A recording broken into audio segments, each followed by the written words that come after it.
Hola, ¿cómo les va? Muy buenas tardes, noches. Bueno, hoy, compartiendo con ustedes en soledad, porque mi compañero habitual, Eduardo Sigal, se tomó un merecido descanso por el sur del país y en este momento está viajando, por lo tanto voy a abrir el programa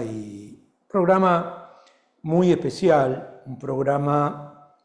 Venimos con el tema del recuerdo, ¿no? El programa pasado, que tuvimos muchísimos llamados, tuvo que ver con la conmemoración de una de las fechas más terribles en la historia argentina, más trágicas, el 24 de marzo de 1976. Y hoy vamos a, hacer también una conmemoración de una fecha que despierta sentimientos encontrados. Sentimientos que tienen que ver con lo nacional, con el nacionalismo, con determinadas actitudes políticas que habría que ver si se hubieran tomado en otro momento de la Argentina, y estoy haciendo referencia casi exclusivamente al que era en ese momento gobernante de facto, Leopoldo Fortunato Galtieri, a su canciller Costa Méndez. La gesta de Malvinas, si se le puede llamar gesta de Malvinas, yo venía hablando recién con un amigo periodista que ha estado en este programa y que es periodista en serio, como digo yo, con Hugo Aggi, nos despertaba sentimientos como encontrados, porque uno, ¿cómo no va a querer la recuperación de algo que siempre fue nuestro? Y yo tengo anécdotas personales con esto que me ocurrieron muchos años después, que en algún momento, no sé si en el programa de hoy o en otro programa, voy a contar respecto al tema Malvinas que me pasaron en Perú. Tema no cicatrizado, un tema con las heridas abiertas, un tema muy maltratado por los medios de ese entonces, yo me atrevería a decir, posteriormente también, maltratado políticamente, nunca reconocido a distintos sectores que estuvieron en ese intento fallido de recuperación. Y siempre me pregunté por qué había que conmemorar el 2 de abril. Tal vez después del programa de hoy podamos tener algún tipo de respuesta. Vamos a tener un invitado que estuvo en la Cancillería, tipo muy prestigioso. Después vamos a tener un excombatiente y vamos a cerrar con un economista muy conocido, que va a hablar de las similitudes de la economía que se venía o que había en esa época con las del gobierno actual. Alguna debe haber, ¿no? Y creo que también ese es otro tema que con Eduardo vamos a tener que abordar, que es la situación de la educación y la situación de los que somos de la tercera edad o adultos mayores en relación a las jubilaciones y al mamarracho de este gobierno. Empezamos en Políticas de Estado, en un programa que tiene que ver con la conmemoración del 2 de abril. Bueno, es un placer tener al doctor, el primer invitado de Políticas de Estado, que como decíamos al principio, tiene que ver con, por ahí, una línea más política de lo que fue la gesta de Malvinas, fue director del área Malvinas del 2021 al 2023, doctor Guillermo Carmona, mendocino, que fue presidente del PJ de Mendoza. Bueno, es un placer tenerte en Políticas de Estado. La pregunta en una fecha tan especial sería, a tantos años de la gesta de Malvinas, ¿cómo vivís hoy ese momento y en relación a los 2 años que estuviste al frente del área Malvinas en la Cancillería? Bueno, muchas gracias por la invitación. Un gusto poder compartir con ustedes en esta ocasión el análisis de la cuestión Malvinas en un contexto que es el de la conmemoración del Día de los Veteranos y Veteranas de Guerra y de los caídos en la Guerra de Malvinas. Es una ocasión muy importante, especial para nosotros todos los años. Este año creo que aún con más razones es muy importante que tengamos la posibilidad, junto con el honrar a quienes dejaron su vida en las Islas Malvinas y a quienes la pusieron en riesgo, los hombres y mujeres que pusieron en riesgo su vida, reafirmar que Malvinas es una causa nacional y que es fundamental, creo que en este momento, más que antes, más que nunca, es fundamental que nosotros recuperemos a la cuestión Malvinas como una, eh, desde una mirada en clave de soberanía. Creo que esto es muy, muy importante. Y lo digo porque hay otras perspectivas que hoy de algún modo se ven expuestas en la sociedad argentina, de quienes buscan abordar a Malvinas no en clave de soberanía, sino que abordan a Malvinas, a la cuestión Malvinas, a la causa nacional, a la guerra de Malvinas, en clave procesista. Y me parece muy importante hacer esta diferenciación. Abordar Malvinas en clave nacional implica reafirmar nuestro compromiso con la política de Estado sobre Malvinas que marca nuestra constitución a partir de una tradición de diplomacia y de política exterior fundada hace 191 años, cuando las Islas Malvinas fueron ilegalmente usurpadas por el Imperio Británico. Y esto nos lleva a la necesidad de reafirmar que Malvinas no es solamente la conmemoración del hecho de la guerra de 1982. Malvinas no es solamente el homenaje a nuestros caídos. Malvinas no es solamente el reconocimiento a nuestros veteranos y veteranas. Todo esto es necesario, es importante, pero Malvinas implica cumplir cabalmente con el compromiso de la política de Estado, que es el trabajar en función de la recuperación del ejercicio pleno de soberanía sobre Malvinas. Quedarse solamente en el plano de la reivindicación de los hechos heroicos de quienes los tuvieron, creo que nos puede generar una pérdida de dimensión. Fíjese que hay figuras públicas que se refieren, hoy figuras públicas identificadas con el oficialismo, se refieren a la cuestión Malvinas como sinónimo de la actuación de los militares en la guerra de Malvinas. Esas posiciones, en muchos casos, no en todos, pero en muchos casos, apuntan a reivindicar la decisión adoptada por la dictadura cívico-militar que derivó en los hechos del 2 de abril, los hechos que se produjeron entre el 2 de abril y el 14 de junio del 82.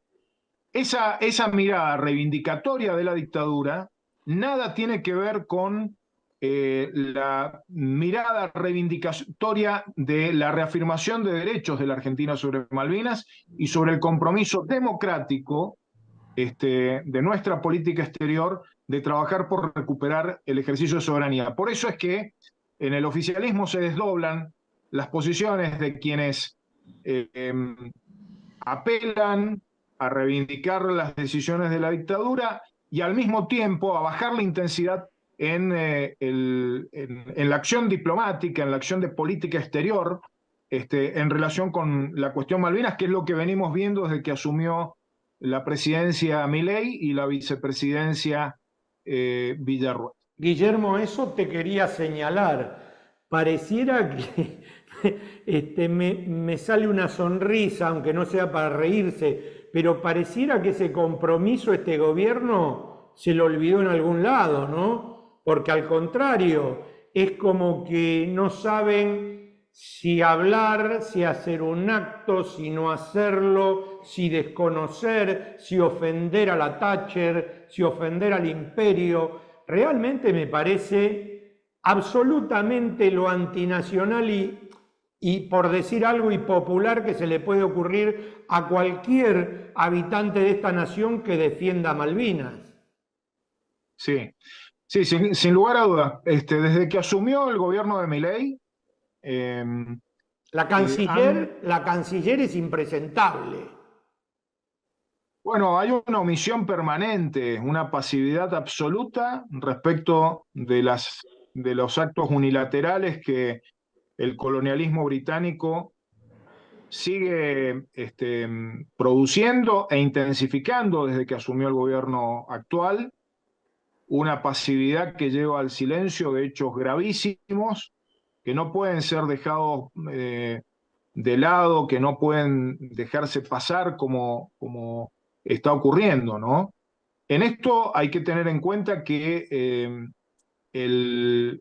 la acción de la Cancillería y la acción del gobierno en general debe ajustarse a lo que establece nuestra política de Estado. Esto implica no solamente hacer una declamación respecto de la soberanía sobre Malvinas, sino también todas las acciones pertinentes que implican una acción diplomática que rechace las acciones coloniales británicas y que busque consolidar la posición argentina en el mundo en relación con la cuestión Malvinas. Eso es lo que no se ve en la acción del presidente, en la acción de la vicepresidenta, en la acción de la canciller e incluso en la acción de la Cancillería en su conjunto.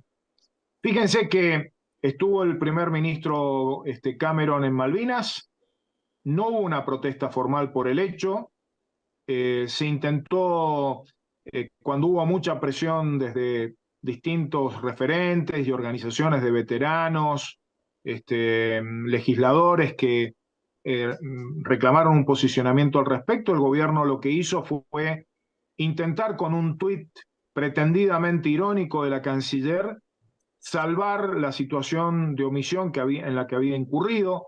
La canciller luego se reúne con Cameron en Brasil, en la cumbre de ministros de Relaciones Exteriores del G20, y allí nuevamente se da una situación poco clara, en donde no hubo una condena del hecho. Esa reunión, de hecho, no se debería haber producido entre la canciller argentina y el canciller británico después de semejante provocación por parte del gobierno británico, como implicó la presencia de Cameron en Malvinas. Ya han habido una cantidad enorme, yo he hecho el relevamiento de hechos ocurridos desde el 10 de diciembre hasta el día de hoy, que marcan que la política del actual gobierno es de inacción, de pasividad, de falta de compromiso con fijar la posición nacional, dejar hacer. Y lo que ocurre es que cuando se le deja hacer a los británicos hacen. Los británicos tienen una diplomacia activísima. Yo lo sintetizo en una expresión. La diplomacia británica, en relación a sus intereses en Malvinas y en el Atlántico Sur, no descansa.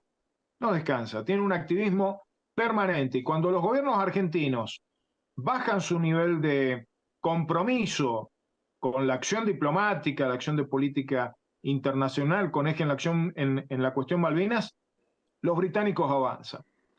O sea, esto para ir cerrando la charla, que seguramente da para mucho más, sobre todo si hacemos revisionismo histórico de lo que pasó en aquella época con Nicanor Costa Méndez y Galtieri a la cabeza. Sin hacer demasiado futurología, vos no ves un buen final en estos 4 años de gobierno de este personaje. Yo creo que estamos en un momento de retroceso en el posicionamiento de la cuestión Malvinas a nivel internacional, y esto tiene que ver con decisiones específicas que ha adoptado el actual gobierno. Creo que esto está en sintonía con aquellas expresiones que Milei y que Mondino tuvieron durante la campaña electoral, expresiones que ascribían a un comprometido tacherismo por parte de Milei, a una común mirada entre Milei y Mondino respecto del pretendido derecho de autodeterminación de los isleños desde una posición concesiva. Pero esto también tiene que ver con el enfoque general de política exterior. Milei planteó en su momento en la campaña y hoy lo están ejecutando. La política exterior que están llevando adelante es una política de alineamiento automático con Estados Unidos, con Israel, con las potencias de lo que Milei, con un lenguaje anacrónico, referencia como los países de las democracias libres, y esto implica un alineamiento no solamente con Estados Unidos o con los intereses de Israel, sino también con los intereses británicos. Y esto se está verificando en hechos que implican graves atentados contra la soberanía nacional. Uno de ellos tiene que ver con esta pasividad en relación con la cuestión Malvinas. Otro, la habilitación al involucramiento de las Fuerzas Armadas de Estados Unidos en cuestiones que tienen que ver con nuestra defensa nacional. Mejor no hablemos, con la Exactamente. hidrovía, etcétera, etcétera, etcétera. Bueno, Guillermo, realmente te doy las gracias por esto y seguramente te vamos a convocar para hablar del tema de la hidrovía, que es otra vez la injerencia de estados, no sé cómo llamarlo, estados que no son precisamente amigos de lo que es la soberanía nacional. Gracias nuevamente y bueno, y quedamos en permanente comunicación. Bueno, muchas gracias. Un saludo. Gracias, gracias. Bueno, fue Guillermo Carmona, mendocino, un tipo de hondo, profundo sentir nacional. Y ahora vamos a otra parte de la historia que tiene que ver con los que pusieron el cuerpo, con los que se jugaron desde otro lugar, los excombatientes. Bueno, dijimos que la segunda parte tenía que ver con los que habían puesto el cuerpo. Uno de ellos, Rodolfo Carrizo, que va a hablar lo mínimo de lo que vivió en ese tiempo en Malvinas y lo máximo de otra usurpación, que es qué pasa con lo que acaban de voltear en el CECIN respecto al DNU y a seguir usurpando tierras y quedándose con territorio, con agua, con riquezas naturales de los de afuera. Gracias por venir. Bueno, esto tiene que ver con la historia y después tiene que ver con el presente. La historia, sos excombatiente, imagino que cada 2 de abril te debe mover lo más profundo de tu ser en relación a todo lo que pasó, ¿no? Sí, bueno, en principio gracias por la invitación. La verdad que siempre es bueno que cuando tenemos una oportunidad de charlar estos temas, y más con personas amigables, poder tener una conversación y contar un poco lo que para nosotros fue. Malvinas, en la vida de cada uno de los excombatientes, ha representado y sigue representando un cúmulo de emociones personales y obviamente también una toma de posición frente a decidir si uno con esta carga tiene que ser neutral o no. ¿No? Malvinas nos marcó porque bueno, nos tocó estar en una zona muy intensa que fue la batalla del Monte London. La mayoría de los compañeros de La Plata estuvieron ahí. La madre de las batallas. La madre de las batallas. Tenemos 36 compañeros del Regimiento 7 que cayeron ahí. Y que la verdad, contar el horror a veces es muy difícil hacerlo sintéticamente y que bueno, se pueda transmitir, ¿no? Seguramente ahora vamos a pasar imágenes de todo eso, porque bueno, un poco, yo decía en el programa anterior, citaba una frase de Sigmund Freud que tenía que ver con la memoria. Si uno no tiene memoria, los hechos se repiten. Y acá me parece que pasa lo mismo. Si uno no recuerda permanentemente la gesta, claro, los hechos se repiten en este DNU, claro, bajo otra forma. Claro. ¿No? Entonces creo que hay que recordar que es necesario el recuerdo. Hay dos cosas que son importantes. Primero, la generación de los jóvenes que la dictadura militar decidió flagelar era una generación de jóvenes que en su gran mayoría tenían 18, 19 años, 20 años. Y estos pibes lo único que conocían era que las Malvinas son Argentina, y pusieron lo único que tenían para dar, que era la vida. Y ahí, permitime una pequeña observación, nosotros somos muy críticos a pensar que lo que sucedió en Malvinas fue una gesta. Para nosotros, la dictadura militar no tuvo un solo acto que fuera gestuoso, no lo tuvo Astiz, que estuvo ahí, no lo tuvo el Tigre Acosta, que estuvo ahí, no lo tuvo el general Menéndez. Wow. Es decir, si uno debería connotar, tendríamos que remitirnos pura y exclusivamente a los soldados que eran civiles, que no habían decidido ser ni tener la carrera militar. No, yo cuando hablo de gesta no me refiero a esos personajes que nombraste. No, claro, me refiero a los que pelearon, no a los que se escaparon, a los que pelearon en serio. Claro. ¿No? Más allá de que yo pudiera o estar o no estar de acuerdo con la intervención militar, yo recién llegaba de vivir 6 años en Francia, nunca compré, como no compré los oros y las pieles de la señora que nunca llegaron a Malvinas y se quedaron en las arcas de alguno de los que gobernaban en ese entonces, pero hablo de gesta por los tipos que pusieron el cuerpo en esta historia, que son los que vos nombraste, sí, claro, del Monte London, por ejemplo, y tantos otros, ¿no? No, seguro, y bueno, creo que eso también, para nosotros, en el devenir de lo que fue la posguerra, claro, también fuimos haciendo una reflexión sobre nuestra experiencia, lo que había pasado.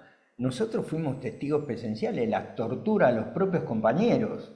La causa 1777, que está radicada en Río Grande, tiene 120 militares denunciados.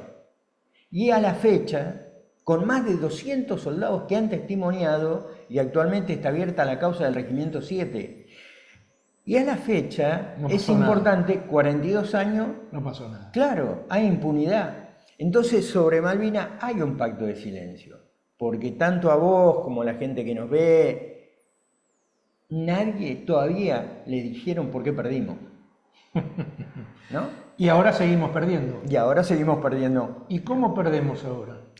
Mira, creo que también Malvinas es un escenario de disputa. Primero porque es uno de los territorios más importantes de la comunicación bioceánica, ¿no? Es como si tuviéramos un portaaviones fijo ahí de 11.700 kilómetros cuadrados que se ha transformado en la base militar más importante de la OTAN en el hemisferio sur, que ha desarrollado... Ya ni siquiera de Inglaterra, de la OTAN. De la OTAN, que tiene una alta capacidad operacional, ¿no?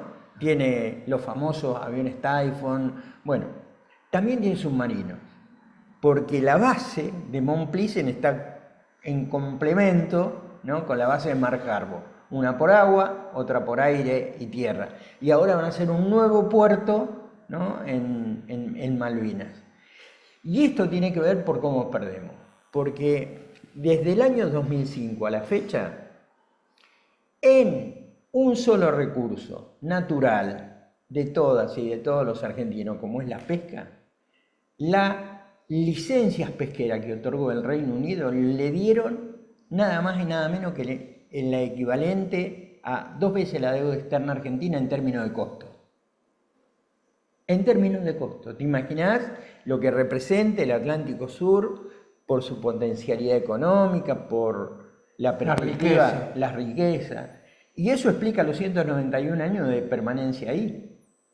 No es que están ahí porque... Sí, de turismo. Claro, ni porque quieran ese pedacito, ni los lobos marinos del siglo pasado. Están ahí porque la potencialidad del Atlántico Sur no solamente tiene que ver con el océano, sino también con la proyección hacia la Antártida. La Argentina es un país bicontinental, el 70% de su territorio es agua y obviamente lo tenemos absolutamente desprotegido, ¿no? Vos pensás que solamente 5 provincias argentinas tienen litoral marítimo. Entonces, ¿por qué perdemos? Porque la Argentina, ¿por qué perdemos soberanía? Porque la Argentina no se empoderó de esa idea de Belgrano de que la Argentina debía tener un destino marítimo, ¿no?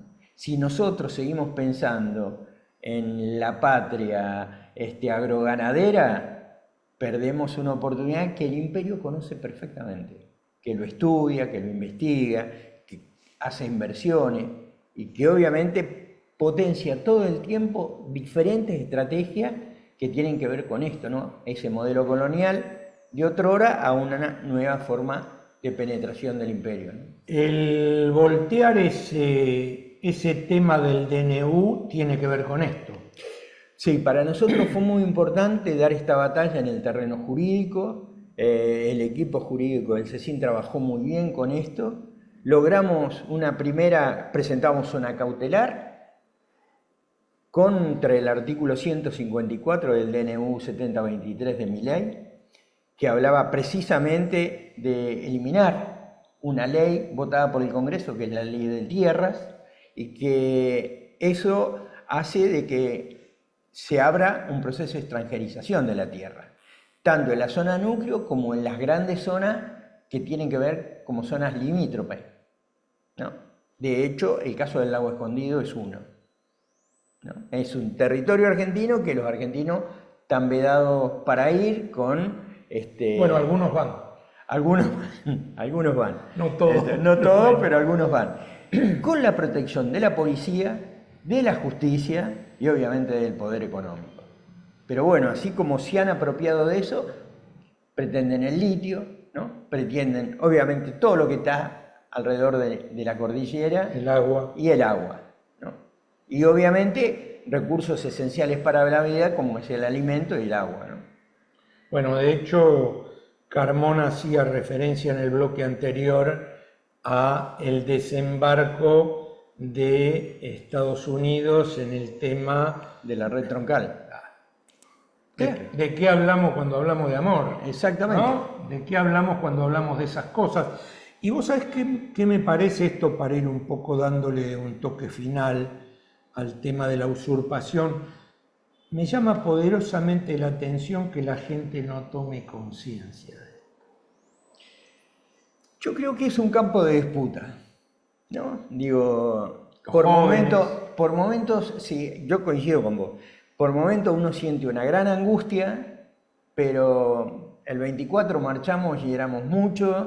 Entonces, bueno, esos son estímulos porque creo que los símbolos tanto de Malvinas como lo de las madres, como están muy enraizados en la conciencia de muchos argentinos. No diríamos de todo porque por ahí sería una barbaridad. Y eso hace que sea un campo de disputa cultural, político, y que para eso lo que se necesita es obviamente crecer mucho en organización popular, en la construcción de lo que nosotros pensamos debe ser el poder popular. Y la única manera de que eso crezca es también con la lucha de la gente, ¿no? No hay, por lo menos no hay otras fórmulas que yo conozca, que crea que pueden ser la que, ni las fuerzas del cielo, ¿no?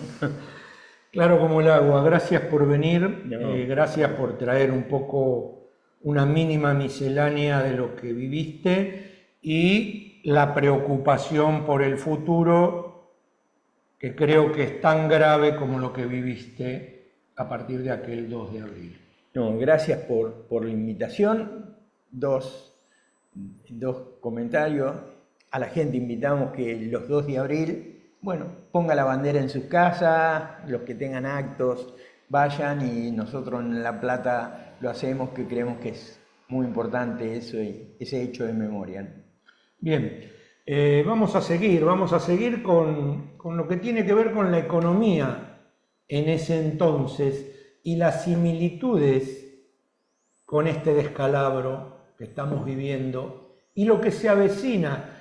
Sigal ve la parte de arriba de la copa, yo la de abajo. Para mí va a ser mucho peor. Y mucho peor la grieta, y mucho peor la pobreza, y mucho peor el hambre, y mucho peor la entrega. Son puntos de vista. Hoy aprovecho que Sigal no está, entonces endurezco, se dice endurecer, bueno, algo por el estilo, porque después mis amigos periodistas me corrigen. Trato de que, digamos, tratemos todos de que esto que habló el amigo y compañero sea conciencia de todos, ¿sí? Conciencia de que hay que parar con la entrega y que hay que parar con la muerte de los más débiles. Gracias de vuelta. Vamos a la pausa de Somos y a la vuelta la economía de Malvinas y la economía del presente. Morón es más prevención. Ante cualquier emergencia, ahora podés pedir presencia de policía, SAME o bomberos con un solo clic. Descarga la aplicación Morón Alerta. No lo dudes. Morón Alerta. Municipio de Morón, corazón del oeste. Acompaña a Política de Estado. Puerto La Plata, un importante nodo logístico para los sistemas productivos de la región. Un puerto en continuo desarrollo. Puerto La Plata, el puerto del futuro.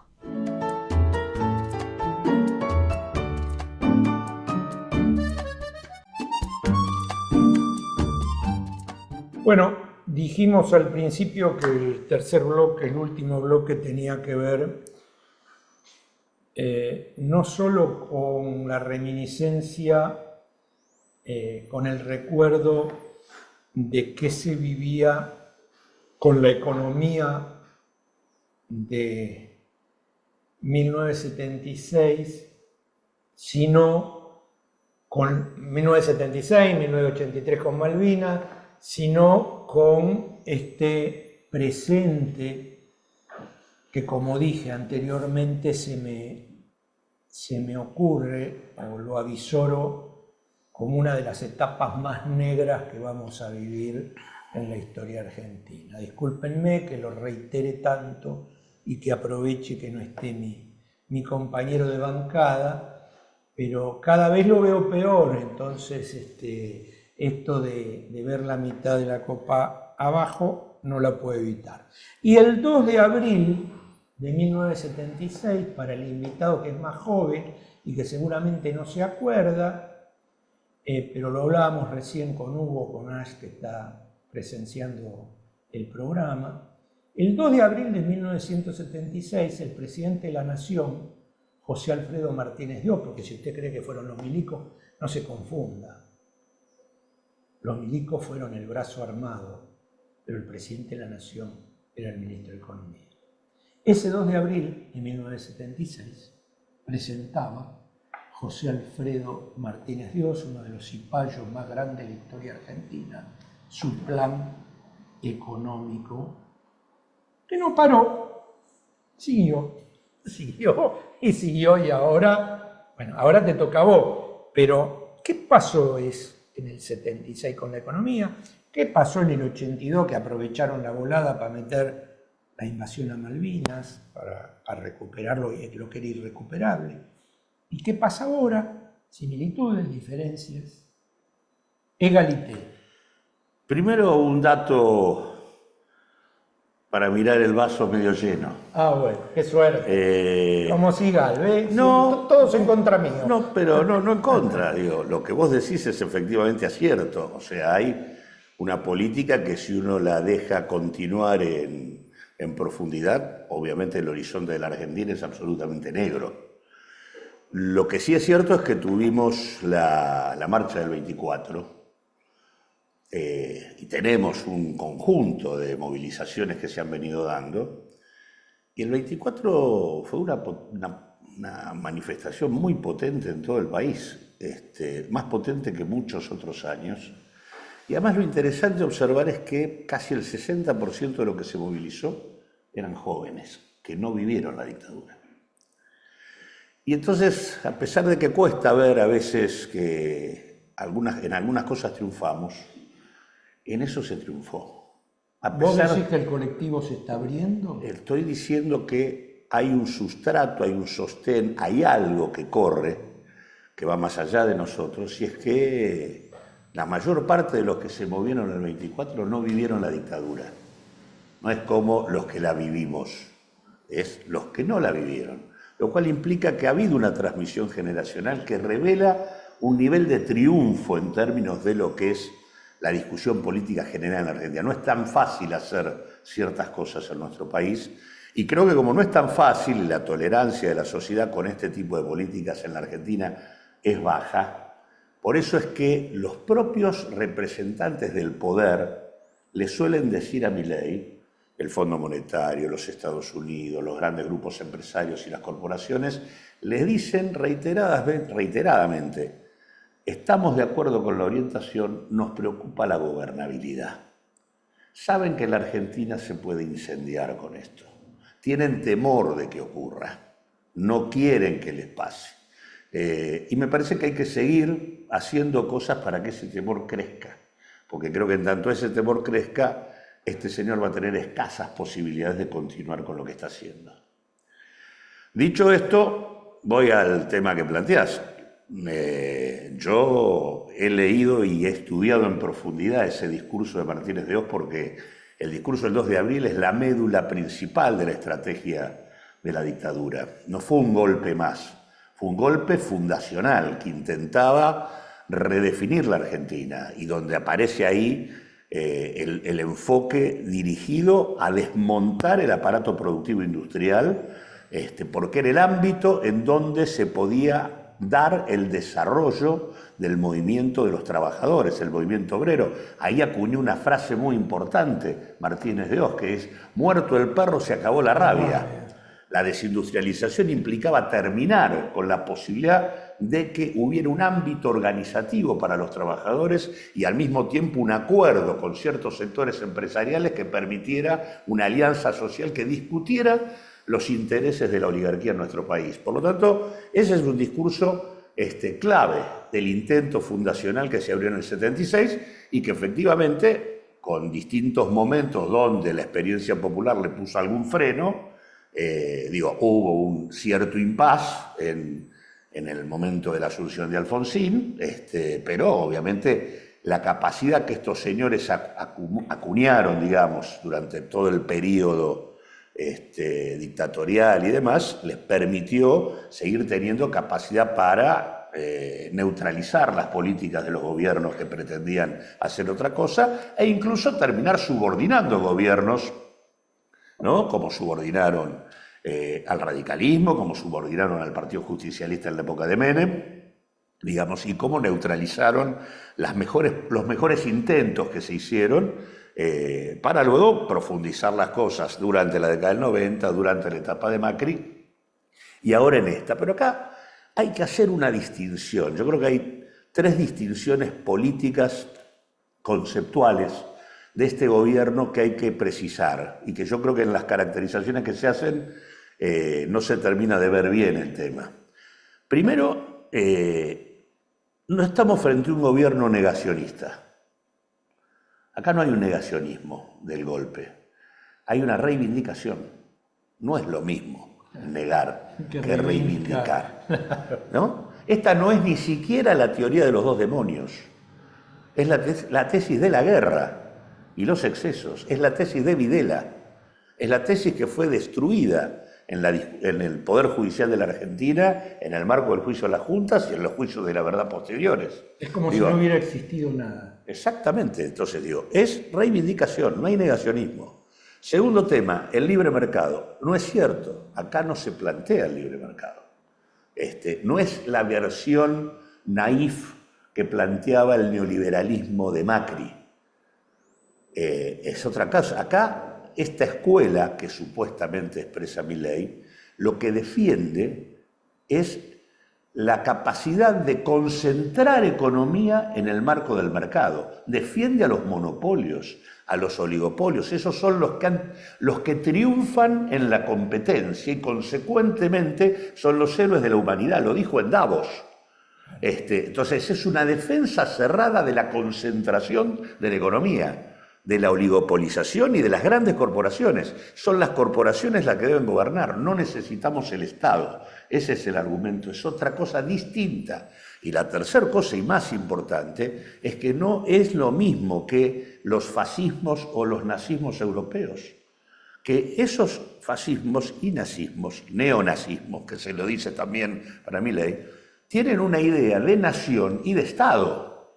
Acá no, el componente anarquista, supuestamente, de este señor, es la idea de la destrucción del Estado, porque lo que hay es una estrategia de disolución nacional en el objetivo. La dolarización implica abrir la puerta a la dolarización, pensar que la Argentina puede subdividirse en distintos paraísos extractivistas, el paraíso del norte con el litio, el de la soja en el centro, el de los hidrocarburos en el sur, la Argentina de la minería en la cordillera de los Andes. Digo, eso no necesita un Estado nacional, eso es mejor que no haya Estado nacional. Entonces digo, es una estrategia que, como vos bien decís, tiene una perspectiva absolutamente negra para la Argentina y es de tal profundidad, vienen a coronar lo que comenzó con el golpe, ese es el objetivo.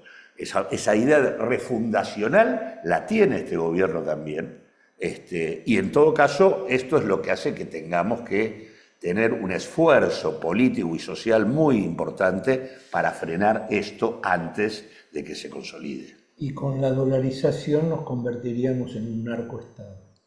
Es una de las tantas posibilidades. Digo, el narco ya existe en la Argentina, con eso obviamente tendría varias cosas mucho más fáciles, digamos, entre ellas el lavado, sería mucho más sencillo. Y algo que te toca a vos muy de cerca, porque sé lo que peleaste por esta historia, que es que llegaron los muchachos del norte para ver qué hacemos con la hidrovía.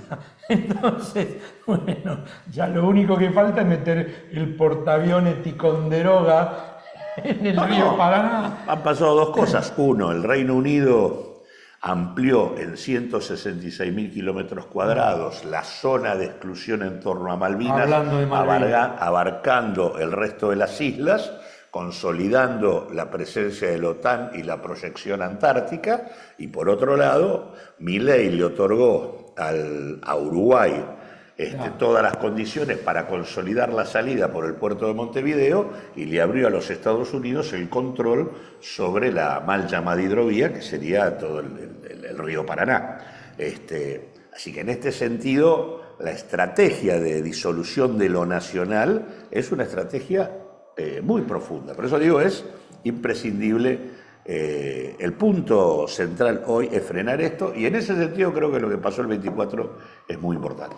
Si la gente no toma conciencia de esto, Houston, estamos en problemas, ¿no? Sí, sí, por supuesto. Porque la gente a veces pareciera como que esto del lavado de cerebro, los medios de comunicación, ¿sí?, la importancia de poder hablarle a la gente y mostrarle que estas cosas existen y que no es un cuento chino ni un cuento de hadas, que son tangibles y que ellos la vienen pensando desde hace muchísimos años.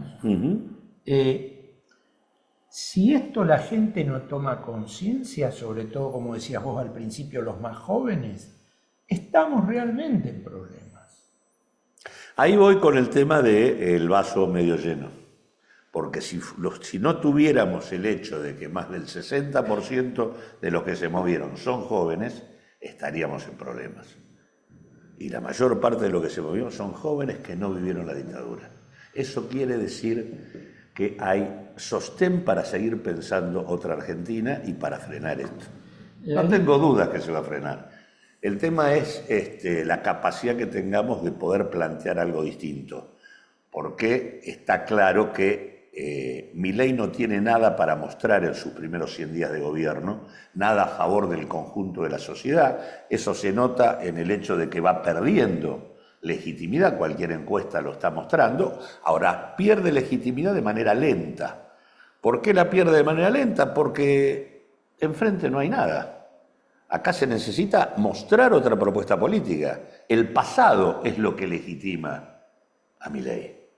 Digamos, la nada es lo que hace que, o mejor dicho, lo ocurrido en el pasado es lo que le da legitimidad y hace que algo con lo que ha hecho podría haber perdido muchísima más legitimidad. Pierde menos porque no hay una alternativa. Si la alternativa es seguir haciendo exactamente lo mismo, los resultados, como decía alguien que sabía, van a seguir siendo los mismos. Así que en ese sentido yo creo que acá hay un desafío, primero de resistencia, espacios lo más amplios posibles para frenar lo que está ocurriendo, pero segundo, hay un desafío de construcción política y de creación de un polo político distinto en la Argentina que efectivamente se haga cargo de que hay que gobernar de otro modo. Sí, también una cuestión de liderazgo, ¿no? Los liderazgos aparecen en tanto y en cuanto aparezca una propuesta política distinta. Siempre eso termina encarnado en algún lugar y en alguien o en alguienes. Pero lo que tiene que aparecer es una voluntad de ir en otra dirección y hacerse cargo de que, digamos, ¿cuál fue el principal problema de la democracia argentina, de estas instituciones hoy prácticamente vacías? El Estado y la democracia fueron perdiendo el papel de lo público, del interés de la comunidad. O sea, en ningún momento las estrategias políticas convocaron a que la comunidad sea parte de la decisión, que se involucre en la construcción de un proyecto diferente. Y la verdad que lo que hay enfrente es un poder lo suficientemente fuerte que si no hay información, docencia, organización, convocatoria para poder confrontar con eso, y se sigue persistiendo en la idea propia de ciertos progresismos, que es, hay algún acuerdo que hacer con ese 1% de la población argentina que tiene que ver con el poder, que se lleva absolutamente todo y que oprime al resto. No hay acuerdo ahí. Aquí hay un proyecto orgánico, de clase, definido, que empezó en el 76 y que lo han sostenido hasta acá. Por eso te decía, la línea 76, 82 Malvinas, 90 Menem, y no paró, ¿no? O sea, tuvo un veranito con el primer gobierno de Kirchner, que parecía que las cosas cambiaban, pero no cambió demasiado. Y esto, que bueno. No solo no paró, sino que fueron creando institucionalidad y subordinando estructuras en función de su estrategia. E incluso comiéndole la cabeza a supuestas referencias de lo que serían propuestas nacionales y populares, que terminan muchas veces argumentando cosas muy similares. Ahora venimos con el tema, está el tema de los jubilados, ¿no? Acaba de salir el decreto de una nueva fórmula de movilidad. Ahora, con Macri, los jubilados perdieron aproximadamente el 20% de su poder adquisitivo. Con Alberto perdieron el 37%. O sea, no solo lo recuperaron, perdieron un 37% más. O sea que vos, para empezar a hablar, tendrías que dar un 57%. Claro, y después, bueno, Milei asume, cayó un 16% más.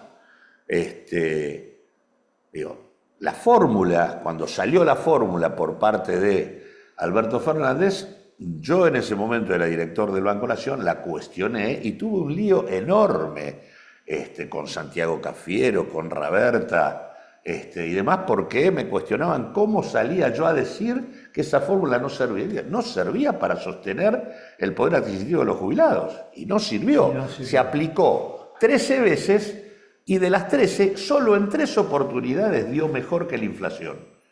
Las otras 10 dio peor. Con lo cual hubo que dar bonos, que no es lo mismo dar un bono que incorporarle el dinero en el haber. Claro. Hoy vos tenés que el haber mínimo es de 204.000 pesos, de los cuales 137.000 es el haber jubilatorio. Los otros 70.000 son un bono. Ese bono no se utiliza para cuando ahora van a dar aumentos, no se dan sobre esos 70.000, se dan sobre el haber. Cuando te pagan el aguinaldo se paga en relación al haber, no a los 70.000. El PAMI, que se financia con el aporte de los haberes jubilatorios, se financia con el aporte sobre 135, no sobre 200.000. Digo, no es lo mismo una cosa que la otra, amén de que aún con los 200.000, los jubilados están por debajo de la línea de pobreza que fija el INDEC para un adulto. La línea de pobreza para un adulto son 230.000 pesos y un jubilado gana 204. Esa es la situación, amén de la canasta necesaria para un jubilado que está cerca de los 700.000 pesos, que digamos, sería una aspiración lógica, pero digo, el jubilado gana el 30% de lo que debería ganar por lo menos para tener una vida normal, pero además todos los jubilados hoy en materia de ingresos que ganan la mínima, que son la gran mayoría, están por debajo de la línea de pobreza. Todos los que cobran la mínima están por debajo de la línea de pobreza. Gracias por venir. Yo lo veo para abajo, usted lo ve para arriba. Bien. Yo me tomé ya bastante. Vamos a seguir Vos lo tenés más lleno que yo. Sí, pero es mentira, es una ilusión óptica. En serio, gracias Claudio por venir. Veamos qué nos depara el porvenir. ¿Sí? Trabajemos por él. Trabajemos por eso. Nos vamos al puerto, nos vamos a despedir de ustedes. Gracias por permitirnos entrar en su casa, un programa bárbaro el pasado, otro con el recuerdo de Malvinas, de la economía, de los excombatientes, de la diplomacia en Malvinas. Y bueno, fundamentalmente que usted nos deje entrar en su casa es la posibilidad de que podamos pensar juntos una Argentina distinta. Nos volvemos a ver el próximo sábado en Somos, Canal 7 de Cablevisión, 517 de Flow, o como dice Eduardo siempre, en el canal de Somos de Política de Estado de YouTube. Chao, que la pase muy bien, muy buen fin de semana. Saque la bandera, como dijo el compañero excombatiente, el 2 de abril para recordar el momento. Chao, hasta la próxima. Hola Ariel, hola Eduardo, hola amigos y amigas de Políticas de Estado. Bueno, acá estamos en la banderoteca del puerto. En el acceso al puerto tenemos aquí las banderas de la provincia, de la nación y del puerto. Y bueno, algunas placas acá y que hemos incrementado en estos días porque bueno, agregamos un pañuelo de las Madres de Plaza de Mayo con una leyenda. Y anteriormente habíamos agregado la simbología de Malvinas hace un par de años. Bueno, esta es la idea de identidad que queremos establecer, de comunicación, de vasos comunicantes entre la comunidad y el puerto. Se entrelazan las cuestiones de derechos humanos, de sociedad, de soberanía permanentemente, y en ese lazo queremos construir esta unidad de servicios para la nación que es el Puerto La Plata. Hicimos un acto conmemorativo muy breve pero muy sentido para descubrir este pañuelo el día 25 de marzo. Contamos con la presencia de autoridades de derechos humanos de los municipios de Ensenada y de Berisso y representantes también del municipio de La Plata, representantes de los trabajadores y las trabajadoras, y bueno, y fue un acto, la verdad, muy emotivo en donde pudimos rescatar no solamente la memoria como base para la construcción del futuro, sino también a la reivindicación de la lucha por la justicia social, por la soberanía política, que fue lo que fue principalmente agredido en el golpe de Estado de 1976. En ese golpe lo que se buscó principalmente fue destruir el consenso social con esos principios para establecer un régimen neoliberal que cambie de fondo la estructura económica de este país. Y en función de eso mataron gente, secuestraron gente, violaron gente, torturaron gente y aterrorizaron a todo el pueblo para que nadie levantara la cabeza y pudiera implementar sus medidas. Y así fue como terminamos teniendo que parir de nuevo esta democracia en el año 1983. Así que bueno, entrelazamos el amor, las madres, la lucha por la búsqueda de los desaparecidos, la justicia social, la soberanía y por supuesto el recuerdo por nuestros caídos en las Islas Malvinas.